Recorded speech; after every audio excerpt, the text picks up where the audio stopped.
Apapun yang saat ini kita sedang alami, percayalah Tuhan selalu menolong kita. Tetap pandang Tuhan Yesus, buka mata hati kita untuk Tuhan. Let's worship Him.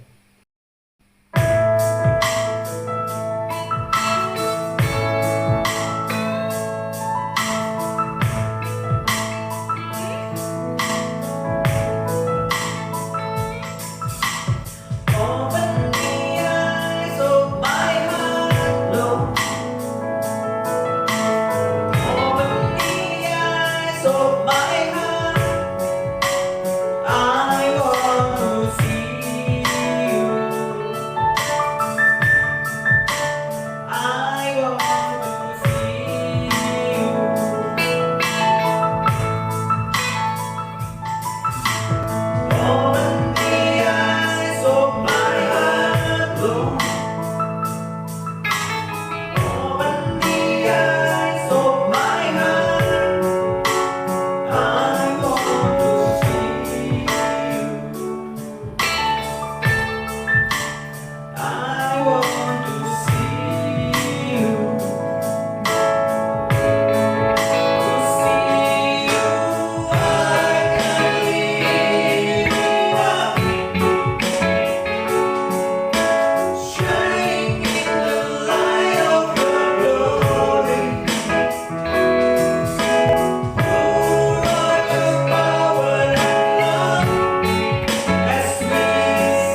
Terima kasih untuk kebaikan Tuhan.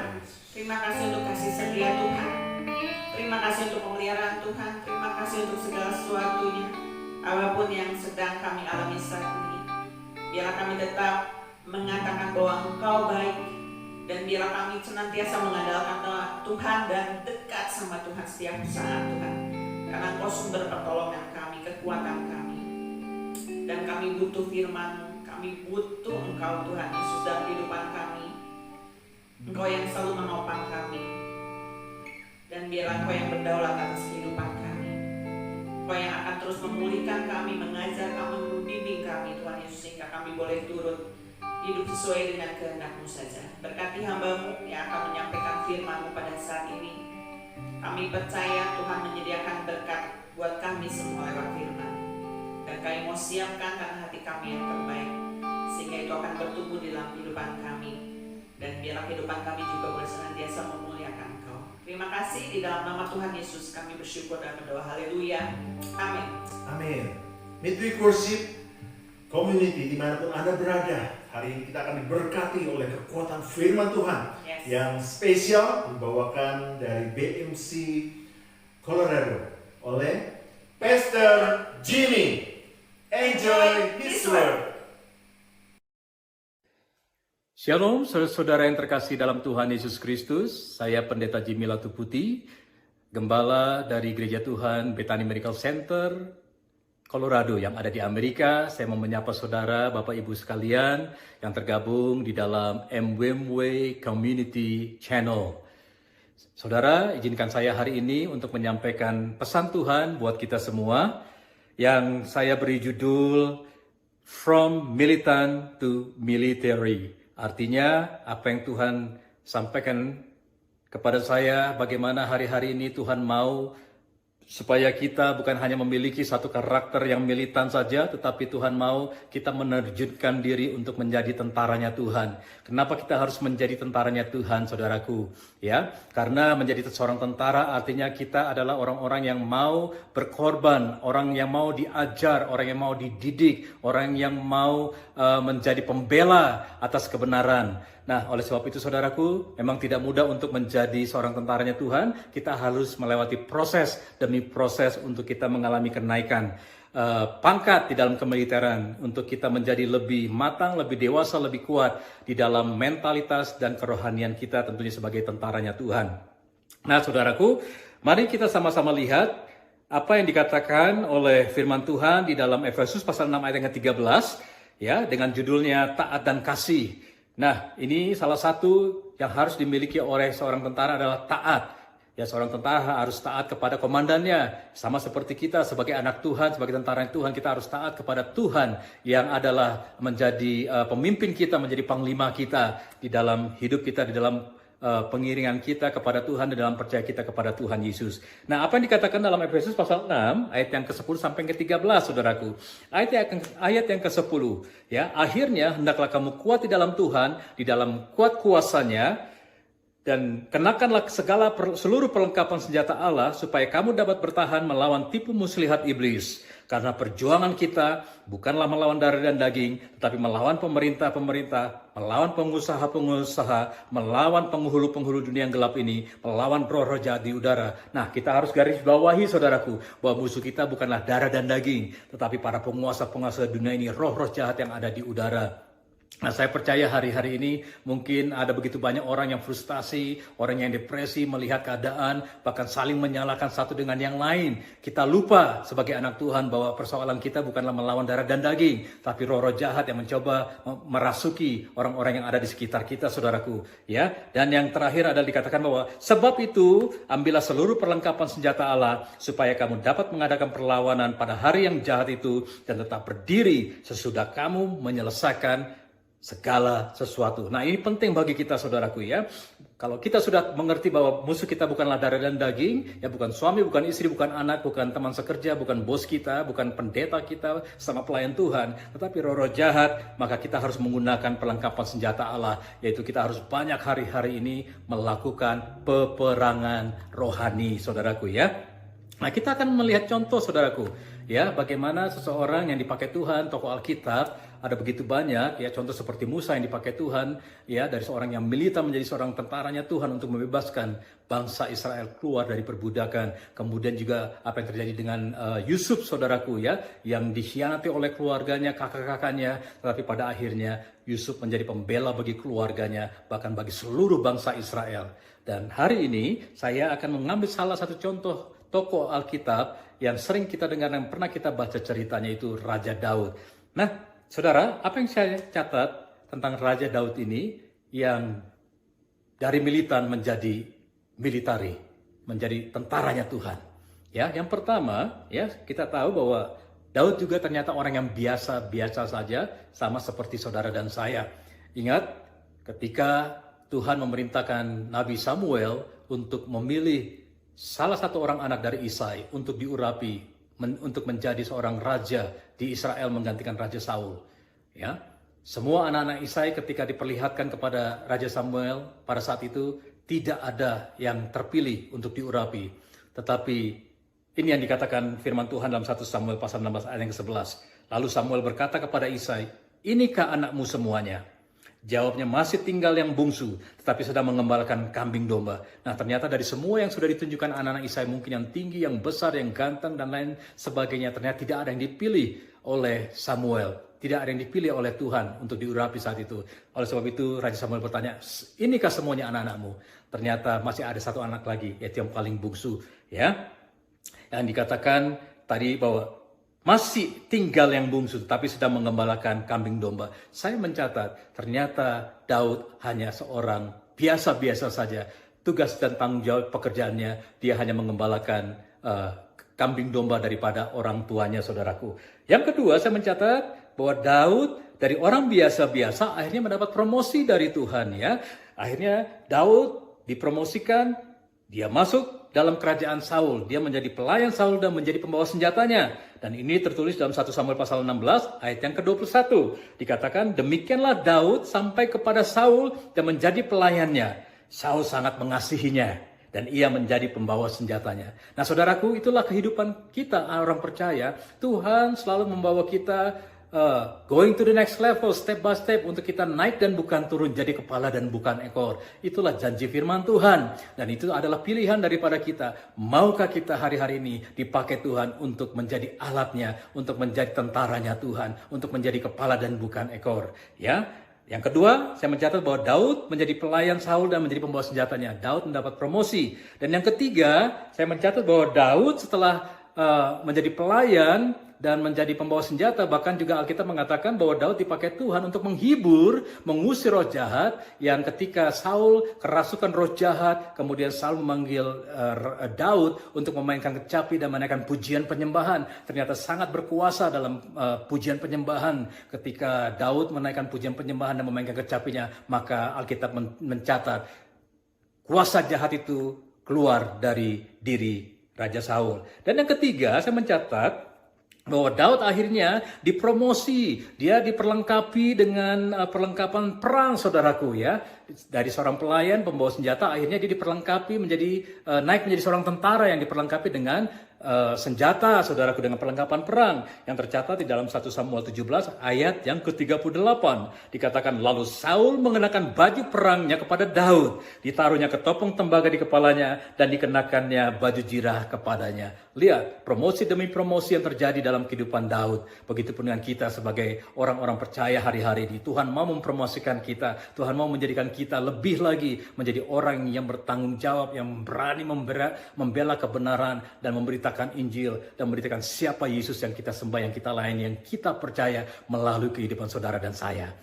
Nah, saudara, yang terakhir saya mencatat ketika Daud dipromosi untuk dijadikan seorang tentara, ya, dan itu terjadi, dipercayakan, diurapi Tuhan, dan akhirnya ketika Daud menjadi seorang tentara, ya, yang tidak diperlengkapi, ya, Alkitab mencatat dia tidak menggunakan perlengkapan senjata yang diberikan oleh Raja Saul, saudaraku. Tapi ada hal yang luar biasa di sini. Ya, ternyata dengan kesederhanaannya Daud bisa mengalahkan Goliat, saudaraku, ya. Ketika saat itu tentara Israel sedang menghadapi orang-orang Filistin, mereka ketakutan karena ditantang oleh salah satu tentara yang terkuat saat itu di tentara Filistin, yaitu Goliat, saudaraku. Seluruh tentara Israel, bahkan Raja Saul sendiri pun lari terbirit-birit dan mereka bersembunyi untuk jangan sampai mereka berhadapan dengan Goliat. Tetapi pada saat itu Tuhan memakai Isai ayahnya ya untuk mengirimkan Daud ke medan perang, saudaraku, dengan berkata, kamu harus mengantarkan makanan untuk kakak kamu yang ada di medan perang dan melihat bagaimana keadaan kakak-kakaknya di medan perang saat itu. Dan ketika Daud sampai di sana, saudaraku, dia melihat semua tentara Israel sedang ketakutan, dan Daud menanyakan kepada tentara-tentaranya, ada apa yang terjadi? Mereka menceritakan tentang apa yang dikatakan Goliat kepada tentara Israel, sehingga membuat seluruh tentara Israel takut, saudaraku. Apa yang terjadi, saudaraku? Akhirnya Daud maju sebagai tentara Israel, ya. Tetapi Daud maju berperang melawan Goliat ini, saudaraku, tidak memakai perlengkapan senjata yang dikenakan Saul kepada Daud, saudaraku. Dia tanggalkan itu, saudaraku. Ini berbicara apa? Ketika kita menghadapi persoalan masalah, kita tidak bisa hanya mengandalkan logika kita saja, saudaraku. Ya, tetapi ada satu hal yang perlu kita gunakan yang sebagai senjata perang kita, yaitu perlengkapan senjata Allah tadi. Salah satunya adalah firman Tuhan, saudaraku, ya. Nah, dalam 1 Samuel pasal 17 ayat 45, inilah yang dikatakan Daud ketika Daud menghadapi Goliat, ya. Dia hanya menggunakan sebuah katapel dan dia mengambil beberapa batu dari sungai yang terdekat di situ, saudaraku. Kemudian dia mengayunkan katapelnya dan dia melemparkan batu itu dan tepat mengenai dahi daripada Goliat, dan Goliat mati. Tetapi sebelumnya apa yang dikatakan Daud? Lihat perkataan firman Tuhan ini dalam 1 Samuel pasal 17 ayat yang ke-45. Tetapi Daud berkata kepada orang Filistin itu, engkau mendatangi aku dengan pedang dan tombak dan lembing, tetapi aku mendatangi engkau dengan nama Tuhan semesta alam, Allah segala barisan Israel yang kau tantang itu. Luar biasa, saudaraku. Apakah hari-hari ini saudara sedang menghadapi pergumulan, persoalan, sakit penyakit kah, masalah finansial kah, pekerjaan kah? Anda sedang depresi, Anda sedang tertekan hari-hari ini, stres, ataupun Anda sedang mengalami sakit penyakit. Saudaraku, percayalah bahwa Tuhan kita adalah Tuhan yang selalu setia untuk mendengarkan doa dan permohonan kita ketika kita sungguh-sungguh berserah kepada Tuhan. Dia adalah Alfa Omega, Dia adalah Jehovah Jireh, Dia Allah yang mencukupkan, Dia Jehovah Rafa, Dia Allah yang menyembuhkan. Oleh sebab itu, hari ini saya mau katakan kepada saudara, mari kita masuk dalam peperangan yang ada hari-hari ini dalam kehidupan saudara dan saya. Apapun bentuknya, saudaraku, dan andalkan Tuhan, undang Tuhan, seperti yang dilakukan oleh Daud, saudaraku, ketika dia harus menghadapi Goliat. Nah, saudara, penting bagi kita sekali lagi untuk kita going to the next level hari-hari ini. Tidak hanya dengan bermental militan saja, tapi mari jadikan diri kita sebagai tentaranya Tuhan, agar melalui kehidupan saudara dan saya, orang akan melihat Yesus dalam kehidupan saudara. Lewat perkataan kita, lewat perbuatan kita, lewat sikap kita, lewat mujizat yang terjadi dalam hidup kita. Nah, saudara, bagaimana rahasianya untuk menjadi tentaranya Tuhan hari-hari ini? Saya tahu begitu banyak orang frustasi, hidupnya sudah tidak lagi, mungkin sudah tidak bisa mengandalkan Tuhan lagi, jauh dari Tuhan, meninggalkan pelayanan, bahkan jatuh dalam dosa yang lebih lagi, saudaraku, karena tidak bisa bertahan untuk menghadapi persoalan demi persoalan. Tetapi hari ini saya mau pesan buat saudara semua, jadilah tentara Tuhan yang berani, yang memiliki jiwa yang militan, dan gunakan setiap perlengkapan senjata Tuhan itu, firman Tuhan, doa, pujian, penyembahan itu sebagai alat kita untuk berperang melawan musuh-musuh kita yang ada dalam hidup kita. Nah, bagaimana rasanya menjadi tentaranya Tuhan? Yang pertama, saya mencatat hadapi masalah dengan benar dan adil. Ya, artinya apa, saudaraku? Ketika kita menghadapi masalah, mari kita cermati masalah itu dengan benar dan adil. Sehingga ketika kita menghadapi masalah, kita mengambil keputusan yang benar. Sebenarnya saya mau kasih tahu, masalah is masalah, cuma yang menjadi masalah besar ketika kita berinteraksi, bereaksi terhadap masalah yang kita hadapi. Ini yang paling penting, saudaraku. Oleh sebab itu penting bagi kita untuk mencermati masalah itu, sehingga kita dapat menyelesaikannya dengan benar dan adil. Karena masalah akan menjadi besar ketika kita salah bersikap terhadap masalah yang kita hadapi. Tapi kita sebagai anak Tuhan, sebagai tentaranya Tuhan, kita punya senjata, yaitu firman Tuhan.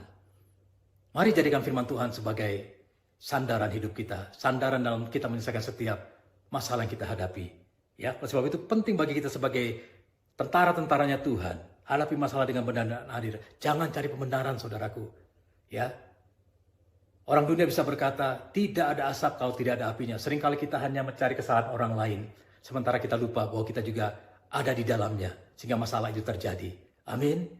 Baik suami istri, ya suami dan istri, jangan saling menyalahkan. Orang tua dengan anak, dalam pekerjaan pegawai dengan bos, atau mungkin dengan sesama pegawai, dalam pelayanan, sesama pelayan Tuhan, atau hamba Tuhan, ya dengan jemaat, dengan pelayan Tuhan, dan lain sebagainya, saudaraku.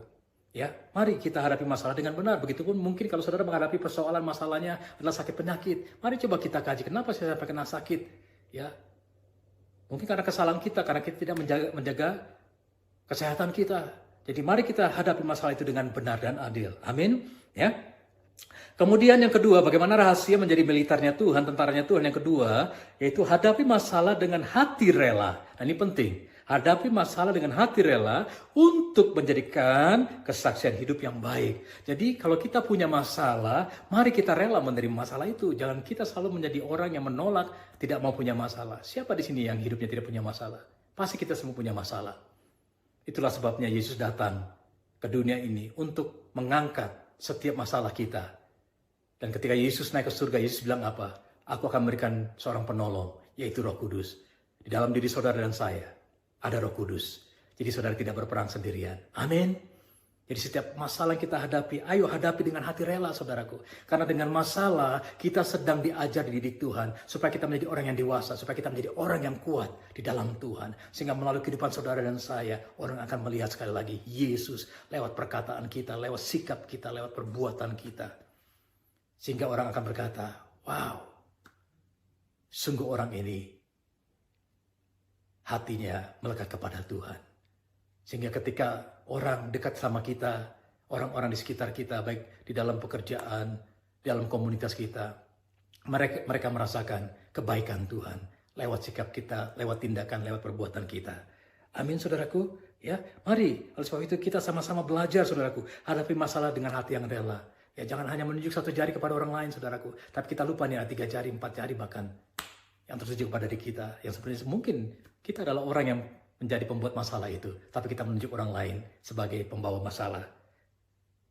Nah, sama ketika Daud dikecilkan oleh kakaknya Eliab, ketika Daud sampai kepada tentara Israel di medan perang, apa yang terjadi, saudaraku, ya? Dalam 1 Samuel pasal 17 ayat 28 sampai 29, kakak Daud yang bernama Eliab, dia mengejek Daud, saudaraku. Ya, mengejek Daud padahal dia sendiri tidak berani untuk menghadapi Goliat. Apa yang dikatakan dalam ayat yang ke-28 dalam 1 Samuel pasal 17? Ketika Eliab kakaknya yang tertua mendengar perkataan Daud kepada orang-orang itu, bangkitlah amarah Eliab kepada Daud sambil berkata, "Mengapa engkau datang? Dan pada siapakah kau tinggalkan kambing domba yang 2-3 ekor itu di padang gurun? Aku kenal sifat pemberanimu dan kejahatan hatimu. Engkau datang kemari dengan maksud melihat pertempuran." Lihat, Daud dihina, Daud diejek, bahkan Daud difitnah, saudaraku. Dikatakan bahwa aku kenal sifat pemberanimu dan kejahatan hatimu. Apakah hari-hari ini saudara sedang mengalami tekanan karena dihina orang, dikecilkan orang, ya? Sementara saudara tidak melakukan apa-apa, ya? Saudara digosipin orang. Saudara, percayalah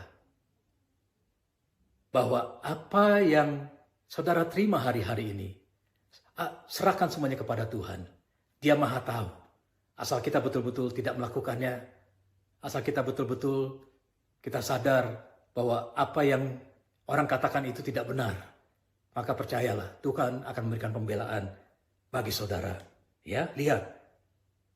Daud yang mau berperang karena dia percaya dia bisa mengalahkan Goliat, tetapi kakaknya sendiri menghina dia, menghujat dia, merendahkan dia, bahkan memfitnah dia sebagai orang yang jahat hatinya. Tapi lihat bagaimana reaksi Daud menghadapi persoalan ini ketika dia difitnah, ketika dia dilecehkan, ketika dia dikecilkan. Dalam 1 Samuel pasal 17 ayat 29 dikatakan apa? Tetapi jawab Daud, apa yang telah kuperbuat? Hanya bertanya saja. Nah, reaksi kita perlu benar, saudaraku. Ketika kita menghadapi persoalan masalah, mari miliki sikap hati yang benar, saudaraku. Ya, jujur sebagai manusia, ketika kita menghadapi persoalan masalah, hal yang pertama pasti emosional. Yang kedua pasti kita mengadakan pembelaan diri. Ketiga, kita pasti mencari siapa penyebabnya. Kita cari pembenaran diri. Nah, mari kita sikapi setiap persoalan masalah yang kita hadapi dengan sikap yang benar, dengan hati yang benar. Karena itu akan menentukan seberapa lama, seberapa tuntas masalah yang kita hadapi. Ketika kita memiliki sikap yang salah dalam menghadapi persoalan, maka persoalan itu akan menjadi berlarut-larut selesainya, saudaraku. Mari kita belajar be humble, rendah hati. Ketika kita dicaci maki, ketika kita direndahkan orang, percaya kepada Tuhan. Dia akan membela kita. Amin. Nah, itulah yang dikatakan oleh Daud. Aku hanya bertanya, ya. Hanya bertanya saja. Tetapi kakak-kakaknya, mungkin juga seluruh tentara itu menilai, siapa engkau Daud? Engkau orang yang muda, orang yang tidak punya pengalaman dalam berperang. Tapi kamu mau mengalahkan Goliat. Kami yang sudah punya pengalaman. Nah, seringkali terjadi dalam kehidupan kita, bukan? Dalam pekerjaan, dalam bisnis. Kita dianggap, ya lu gak punya apa-apa deh. Ya, kamu hanya punya pengalaman sedikit. Saya jauh lebih senior. Pendidikan saya jauh lebih tinggi daripada kamu. Tetapi kamu tidak.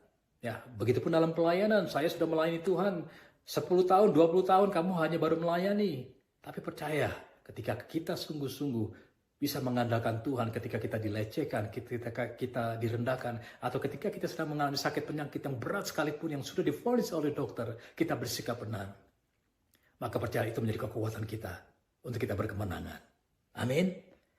Nah, saudaraku, yang ketiga, yang terakhir, ya saya mencatat, ya bagaimana rahasia untuk menjadi tentaranya Tuhan. Yang ketiga, hadapi dan selesaikan masalah dengan minta pertolongan Roh Kudus dan firman Tuhan sebagai standar. Nah, ini penting buat kita, saudaraku. Ya, ketika kita menghadapi masalah, selalu undang Tuhan. Undang Roh Kudus yang ada di hati kita. Minta Roh Kudus untuk menyelesaikan ini, membantu kita memberikan hikmat, pengertian, untuk kita bertindak dengan benar menghadapi setiap persoalan masalah kita. Amin. Sehingga seperti apa yang dikatakan oleh Rasul Paulus, saudaraku, ya, dalam 1 Korintus pasal 9 ayat yang ke-26. Sebab aku ini tidak berlari tanpa tujuan, dan aku bukan petinju yang sembarangan saja memukul, tetapi aku melatih tubuhku dan menguasai seluruhnya, supaya sesudah memberitakan Injil kepada orang lain, jangan aku sendiri tertolak. Artinya begini, saudaraku, dalam menyelesaikan masalah, kita sebagai tentaranya Tuhan, ayo kita berlatih sungguh-sungguh, perlengkapi hidup kita dengan firman Tuhan, ya, dengan perlengkapan senjata Tuhan, supaya kita bisa memenangkan persoalan yang kita hadapi, supaya kita menjadi orang-orang yang menjadi saluran berkat bagi banyak orang lain melalui kehidupan kesaksian kita, saudaraku. Amin. Nah, itu yang saya bisa sampaikan, ya, buat saudara sekalian.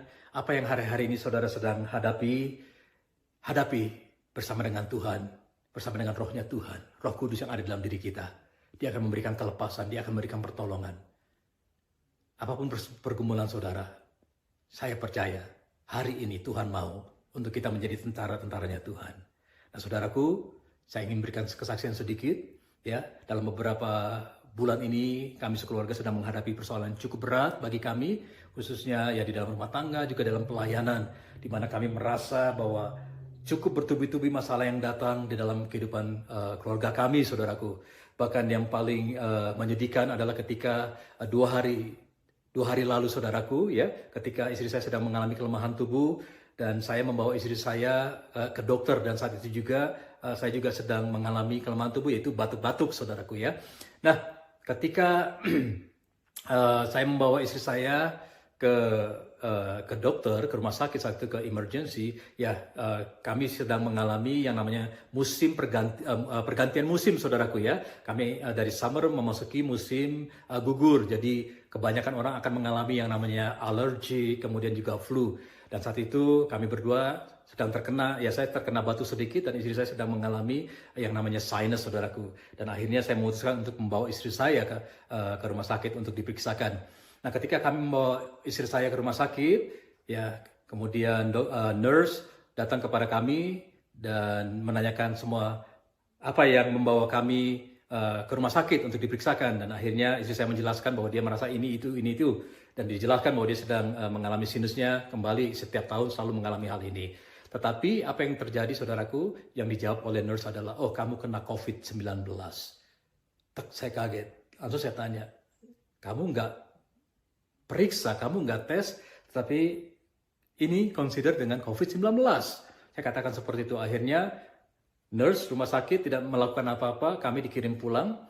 Yang akhirnya saya digerakkan hati untuk membawa istri dan anak-anak untuk tes, saudaraku. Yang kebetulan tempat tesnya itu berdekatan dengan rumah kami. Jadi setelah kami menunggu anak-anak pulang dari sekolah, saya mengajak anak-anak untuk mengambil tes.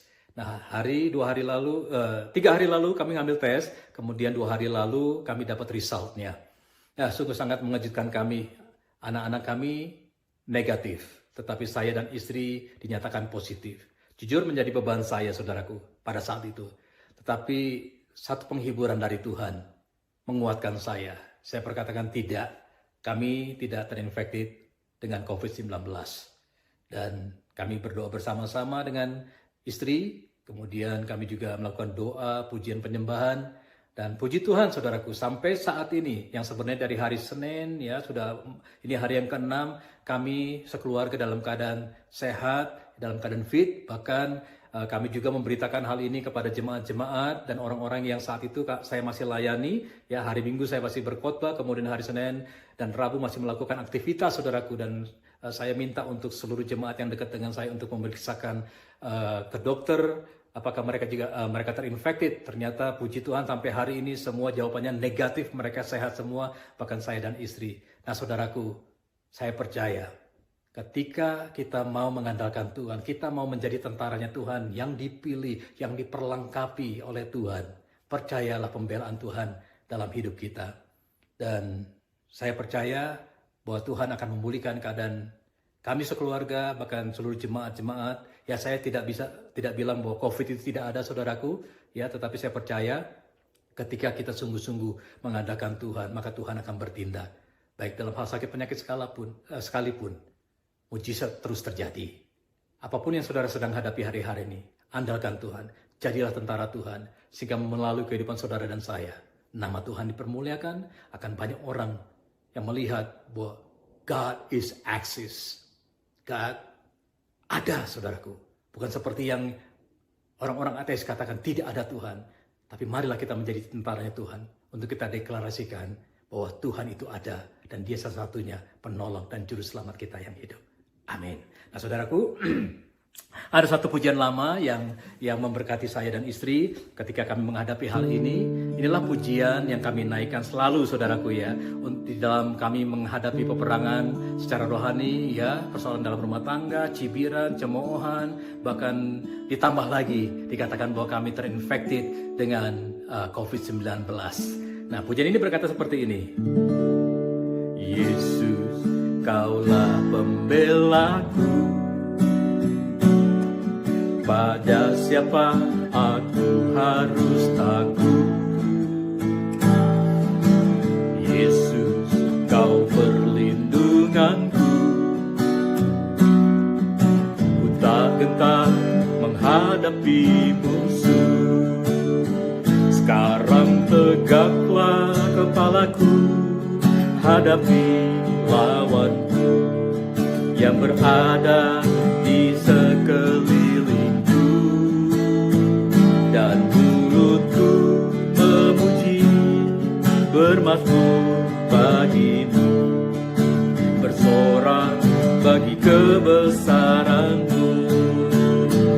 Sekarang tegaklah kepalaku, hadapi lawanku yang berada di sekelilingku, dan mulutku memuji, bermazmur bagimu, bersorak bagi kebesaranmu.